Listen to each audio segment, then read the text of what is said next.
So guys, we are here with Kristen Metcalf, Brent Metcalf's wife, and we're gonna ask her a few questions. Okay, so how did you and Brent meet? Brent and I met his first year at Iowa. I was roommates with Taryn Zertzis, who was dating Alex Zertzis at the time. And so she introduced us when he moved to town. Nice, nice. How was your first date? It was fun. I think I just like interviewed him and grilled him with 1,000 questions, and it worked out. And then we went back to my house after dinner, and I told him I wanted to watch Love Actually, and I went out to the living room to grab it, and Taryn and Alex were sitting out in the living room, and they're like, no, don't make him watch a chick flick, what's wrong with you? And it turns out that he loves chick flicks, so we're good. Oh my gosh, that is so cool. Yeah, he likes really terrible movies, so. That's awesome. Such a tough persona, and yet he has a soft heart for chick flicks. He does. I think he told me that day that his favorite movie was The Lake House. So, yeah. So Love Actually was actually really good. Way better than anything he liked. So That's amazing. Okay, so did you have a background in wrestling prior to meeting Brent? Kind of. So my brother wrestled in high school, and then he wrestled for Luther College also. So I watched him like growing up and everything. And then I just randomly had met my roommates like through work and things like that. So I wasn't really involved, like didn't really go watch like Iowa or anything like that before I met her, and then would go watch her boyfriend wrestle. So I like that. Did you enjoy going to Iowa meets? I did, yeah. It was always a lot of fun. So the meets were not usually as stressful as other events got to be, but no, I always loved it. It was so much fun. Yeah, that's awesome. I know Iowa in the arena, Harbor Hawkeye, I've heard, I haven't been to a meet yet, that the intensity of the fans is just phenomenal. It's pretty loud in there, yeah, and there's intensity in good sides, good ways and bad ways. But we always had fun, so it was always a good time. And That's cool. I really like that. So, if you had to pick, and I know this is probably a hard question, what was one of your favorite wrestling moments as a significant other or wife with Brent? It's a lot. We've had a lot of highs. We've had some lows, but we've had a lot of fun experiences together. I mean, we met pretty much right away when we moved to Iowa City, so I got to experience a lot of it together. I think there's two. Okay. So my first one is the very first time I ever watched him wrestle, because he will tell people that I scoped him out and I knew what to expect. And that's a bold-faced lie, because I had no idea who he was. And I remember I went his first tournament as like wrestling unattached for Iowa, and he was at the UNO Open in Omaha, and I rode over there with Jenny Brands, and I watched his first match, and it was over like really fast. And I looked at Jenny and I was like, wow, he's kind of good at this. And she looked at me and she was like, yeah, he is. Like, you're reviewing. So that's one of my favorite memories, because like the very first time I got to watch him, and I was just so surprised like that he was really good. So it was fun to watch.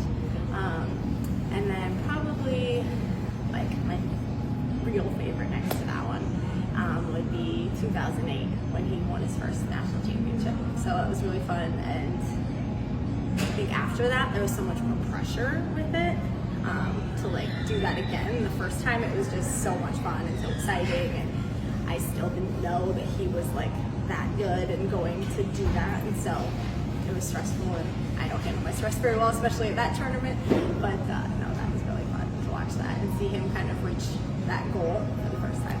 That's awesome. And it's funny that you say at that tournament, because NC's is such an emotional roller coaster. Like, it's just intense the whole time. Yes. Yeah, and I don't handle it well.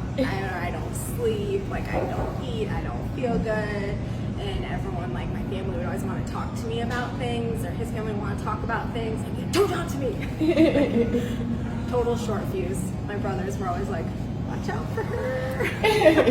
That's funny. They were tiptoeing around you. Yeah. No one, I don't think, likes to hang out with me that week, but we survived. Which is awesome.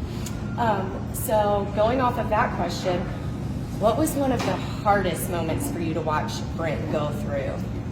We had our fair share of those also. I think that the hardest was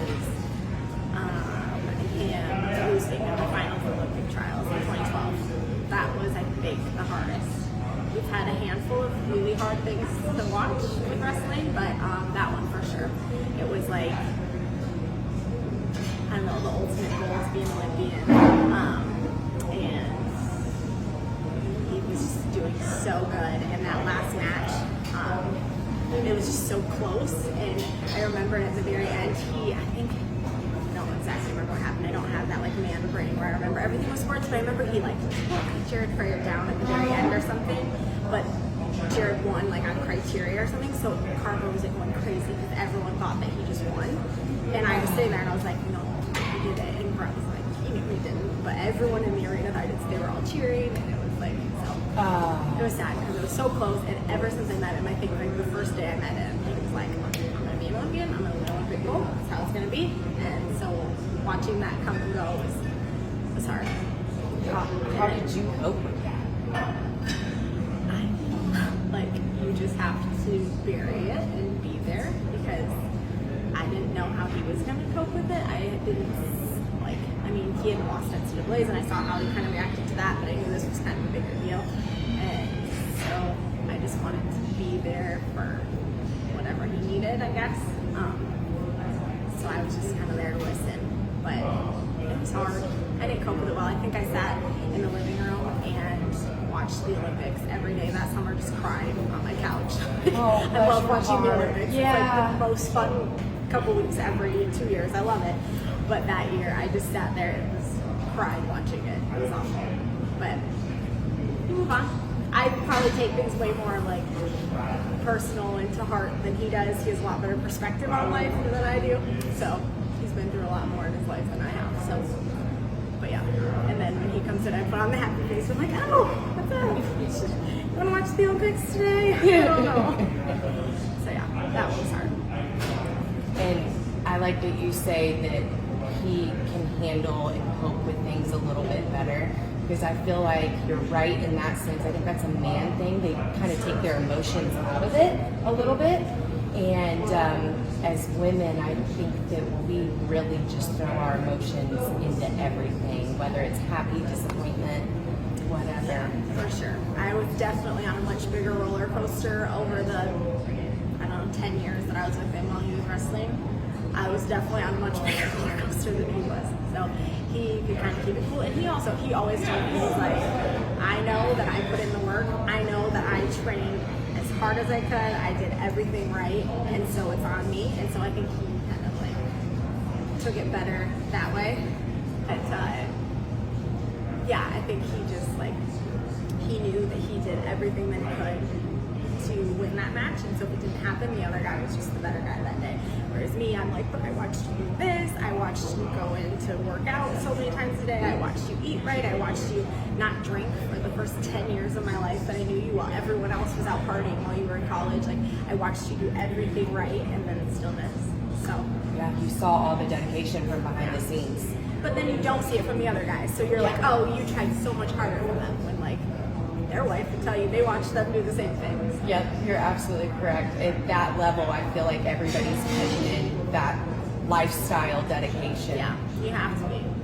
So. All right, so most of you might not know this, but Kristen has her PhD. She got it almost 2 years ago. And we want to know, how did you handle going to school, being a wife, and being a mom of 3 boys? An interesting few years. I think that I just handled it because it was the only way I knew how to do it. I don't know.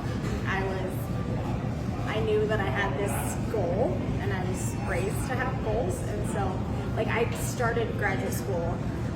We were already married, but we didn't have any kids, and so then when I had kids, which I think is like the biggest addition to that, because I mean, you both have to have a job, and it was ultimately my job. But once we had kids, I had them when I was in school, so I just didn't know any different. So it was hard, and I probably put a lot more stress on front than what I needed to. And better believe it that I've had a lot of nights where I think about that.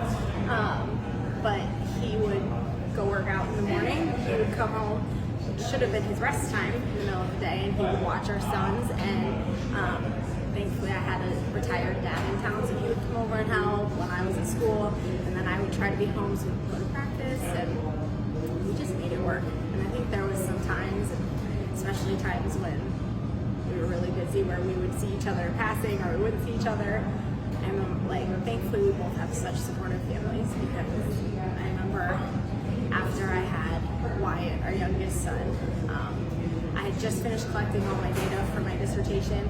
He had to leave to Russia or something like 2 days later. It was like the day I got out of the hospital. His mom came and stayed with me for almost a month to just help with the other 2 kids while I was with Wyatt, and then he was gone, and so we just made it happen.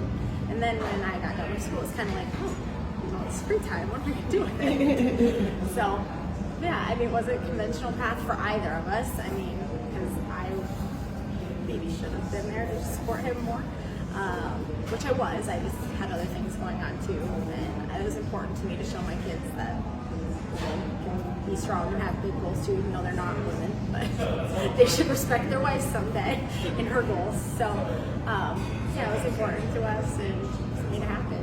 I think that's awesome that you guys can share that same intense level of support with each other, no matter what the goal is, whether it's going for the Olympics or going back to school to do something that both of your hearts want. I think that's very significant for your relationship. And oh yeah, definitely. I can't stress enough how supportive Brett was in the whole process. Like, there were so many times, like probably notably after 2012, where I was like, do I need to quit school? Like, do I need to be here? I can put this on hold. I can be here to do what you need to do. And that was never an option for him. Like, so supportive of my goals. And yeah, he's pretty awesome. that gives me chills. That's amazing. Yeah. I like that he took it on, like, without thinking twice about it. That's Yeah, he did. Yeah. you He's a are good one. very blessed. He sounds like it. So, how was the transition for you as a wife, having Brent go from an athlete to a coach? It was an interesting one, because as an athlete, like, it's all about them, and they're just busy focusing on them, and then all of a sudden they're coach, and they're worried about an entire team of people, like who the next group of people are going to be that come in. So, I mean, I was used to him being busy and being in the wrestling room all day and all that stuff. But I think I just didn't realize how busy he was going to be as a coach, which I should have known, because I have some very good friends that are wives of coaches, and they always warned me. But that was probably the biggest thing, was just the amount of commitment, and just watching him go through it all and trying. Then all of a sudden, like I mentioned, when he was wrestling, knowing that he put in the work, he did it, he knew what he did. Now he's on the other side where somebody else. It's on somebody else, and he's there to help them and help them get better, but it's ultimately on somebody else. So yeah, it's been fun though. It's been really fun watching him coach and watching him develop relationships with those guys and try to teach them. So it's been fun. He's busy, but Yeah, but cry me a river. It's fine. No, I understand that completely. So if you had to sit down with a young girl who's about to get into a relationship with a wrestler, what would be the best advice you could give her? Oh, I'm so good at advice. I would say to be there for them for what they need, because the time is so short. It feels like when you're in it that it's going to be forever, and it's always going to be about them. They're not going to compete forever. Most people only compete for 4 or 5 years. Some people continue after college, but just however you can support them, just like whether that's just be there for them or just support them when they're having their bad days, just be supportive. But also, don't lose yourself, because I tried to make a point not to do that, and so it felt like it was important for us to have different lives. It also gives you something to do when they're busy traveling and all that stuff. So, yeah, just do what you can to help them when you can, because it feels stressful and it feels like you're kind of giving all of yourself to them, but it'll be worth it in the end, so you're not sitting there thinking, is there something I could have done better? Could I have tried harder to make him healthier dinners? Could I have tried harder to not make him watch our baby son in between practice? All the things that are now going through my head. Just don't put yourself there. Yeah, absolutely. I think that's wonderful advice.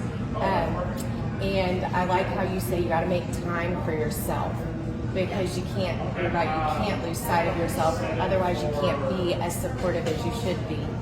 Yeah. Otherwise, you might resent them for living your life through them or whatever, and resentment never leads anywhere good.